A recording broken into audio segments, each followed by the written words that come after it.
berani, ya tidak sekelas Habib Umar Assegaf, ya Habib Anis, Habib Hanif Al-Atos, atau Habib Rizik Syihab, atau Habib Taufik Assegaf. Pentolan-pentolannya saja itu yang penting. Kalau hanya sekedar omongan dan keberanian dari Habib Umar Assegaf saja, ya kurang meyakinkan menurut saya. Menantang. Sekali lagi Al-Fakir ingin menantang kepada Kiai Imaduddin untuk debat terbuka dan disiarkan secara live.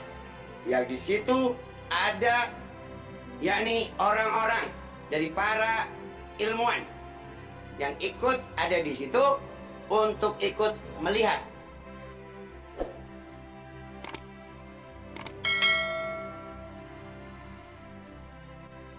Apakah Habib Umar Assegaf atau Assakoff berani diskusi terbuka dengan Kiai Haji Imaduddin Utsman itu atas inisiatif sendiri, atas nama pribadi, atau atas nama Robito Alawiyah?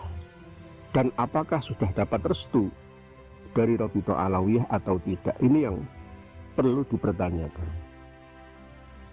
Jika saya diperlukan atau mau diskusi terbuka live disaksikan oleh semua orang, bisa di lembaga kami, bisa milih di Bangil, Rembang, Pasuruan, atau di Madura, atau di Surabaya, atau netral di gedung, di hotel manapun. Saya akan siap untuk menjadi fasilitator. Boleh juga saudara saya Gus Zaini Makarim untuk menjadi moderatornya. Saya yang menyediakan fasilitasnya.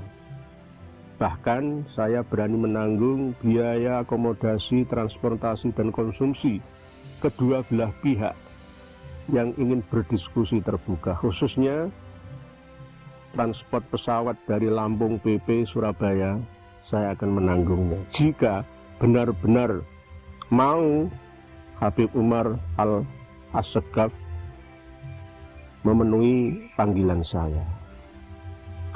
Namun sekali lagi saya katakan bahwa ini hanya sekedar shock terapi saja. Sebenarnya mereka itu tidak berani.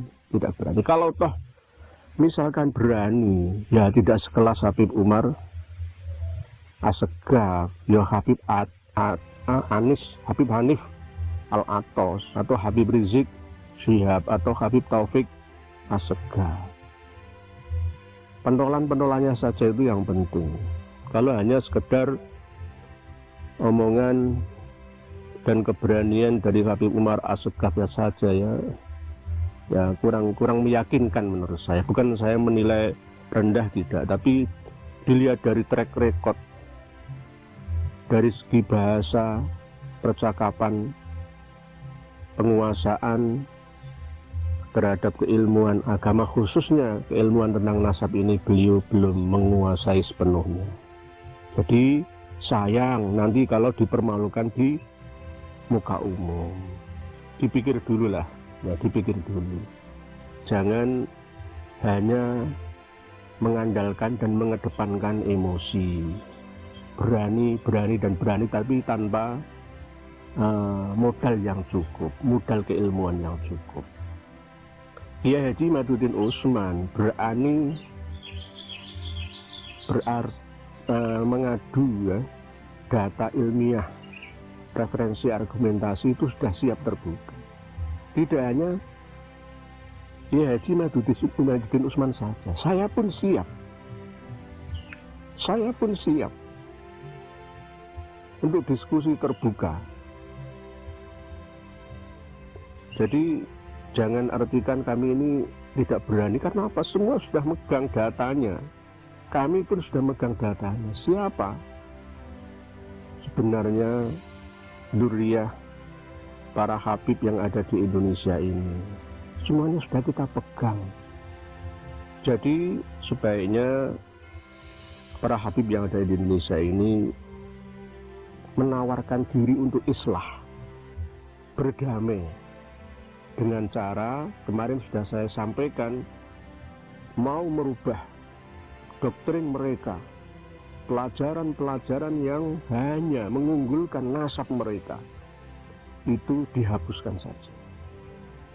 Jadilah umat Islam yang bisa menghargai sesama umat Islam yang lain tanpa kasta. Rubahlah cara dakwah kalian. Berbicaralah yang sopan. Jika tidak berbicara yang baik, lebih baik diam saja. Dan mengikuti arus membumi menjadi warga negara Indonesia tanpa kelas. Hargai semuanya. Kalau bisa, lepaskan jubah kebesaran kalian. Tidak usah pakai jubah-jubah ala Yaman, ala Arab seperti itu di Indonesia. Kalau toh mau pakai ya silahkan. Itu hak ciri khas panjenengan. Tapi dengan cara itu jenengan malah tambah gumede, tambah takabur. Maka lebih baik lepaskan saja. Jadilah seperti saya ini. Saya ini seorang petani. Apa adanya. Saya seorang petani. Seandainya saya mau memakai jubah kebesaran, memakai serban seperti panjenengan, ya bisa, saya punya. Saya akan lebih Yaman daripada panjenengan malah. Saya akan membiarkan jenggot saya, kumis saya tumbuh supaya kelihatan sangar. Bisa juga.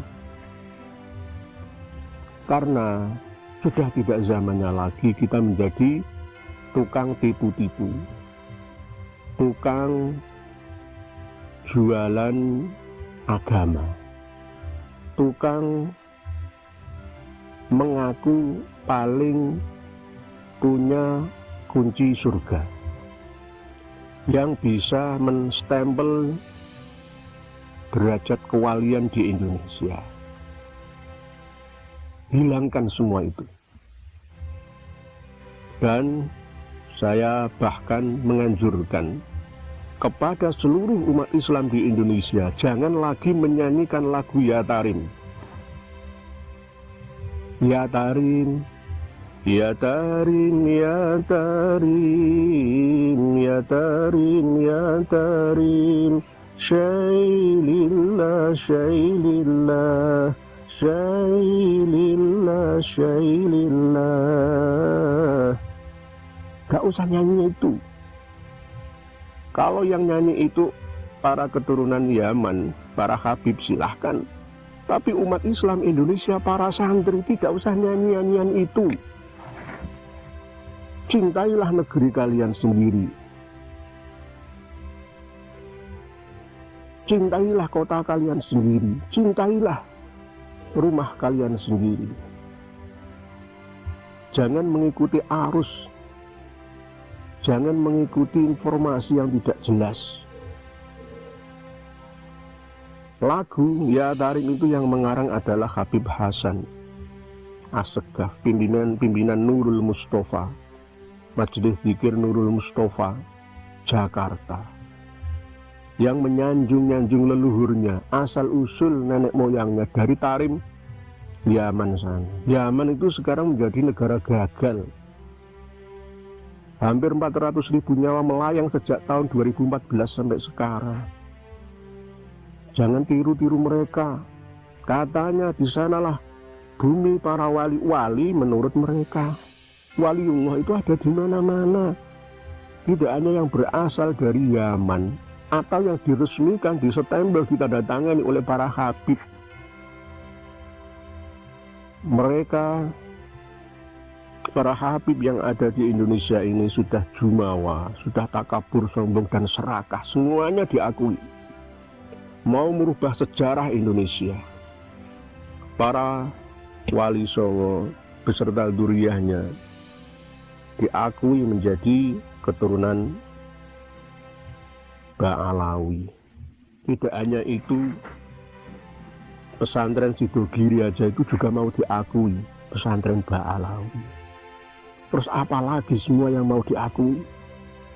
nanti lama-lama Indonesia ini akan diyamanisasikan. Oleh sebab itu, saya sebagai hadi negoro, Kanjeng Raden Tumenggung menyampaikan dari Mataram untuk Indonesia, bersatulah kalian wahai umat Islam Indonesia, berdamailah kalian dengan semuanya, bahkan terhadap para habib sekalipun. Jangan musuhi mereka, tapi tetap jangan berhenti untuk menyadarkan mereka. Dengan cara apa? Kita sendiri yang sadar. Umat Islam harus sadar dari kebodohannya, harus sadar dari kemiskinannya, harus sadar dari keterbelakangannya. Sadarlah bahwa kalian itu dijajah. Berkedok agama, berbalut spiritual, jual beli surga, mengancam dengan neraka. Lebih baik panjenengan semua berguru kepada kiai lokal, ustadz lokal itu yang lebih tawadhu, lebih beradab, lebih berakhlakul karimah. Oleh sebab itu, para pemirsa dan pendengar sekalian dimanapun panjenengan semua berada, ini hanya sekedar wasiat.